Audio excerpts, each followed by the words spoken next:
കിഴക്കേ മടപ്ലാതുരുത്ത് മരണാനന്തര സഹായ സംഘത്തിന്റെ 36ാമത് പൊതുയോഗം നടന്നു.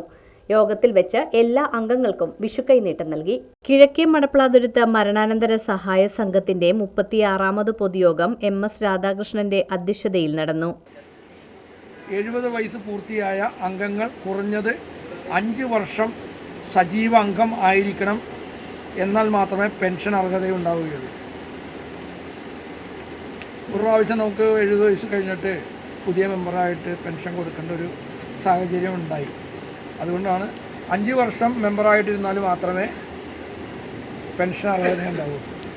അതുപോലെ തന്നെ 5 വർഷം സജീവ അംഗമായിട്ടുള്ളവർക്ക് മാത്രമേ ഭരണസമിതിയിലേക്ക് തിരഞ്ഞെടുക്കപ്പെടാൻ അർഹതയുണ്ടാവുകയുള്ളൂ. മൂന്നാമത്തത്, പൊതുയോഗത്തിൻ്റെ കാലാവധി നമ്മൾ 2 വർഷം കൂടുമ്പോഴാണ് പൊതുയോഗത്തിൻ്റെ കാലാവധി തീരുന്ന പൊതുയോഗം നടത്തുന്നത്. ഒരു പൊതുയോഗം നടത്തുന്നതിന് ഏകദേശം 1.5 ലക്ഷം രൂപയോളം ചെലവ് വരുന്നുണ്ട്. അപ്പോൾ അത് ലഘൂകരിക്കാൻ വേണ്ടി 3 വർഷം കൂടുമ്പോൾ 3 വർഷത്തിലൊരിക്കൽ ഭരണസമിതി തെരഞ്ഞെടുപ്പ് നടത്തിയാൽ മതി, പൊതുയോഗം നടത്തിയാൽ മതി എന്നാണ് നിർദ്ദേശം.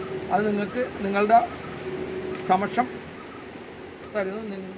യോഗത്തിൽ എല്ലാ അംഗങ്ങൾക്കും 500 രൂപ വിഷു ഉപഹാരവും 200 രൂപ യാത്രാപ്പടിയും നൽകി. Secretary Ramanpillai, Pinto KS, Dileep CK, Sukhalal, professor Sunil, AD Binesh തുടങ്ങിയവർ പ്രസംഗിച്ചു.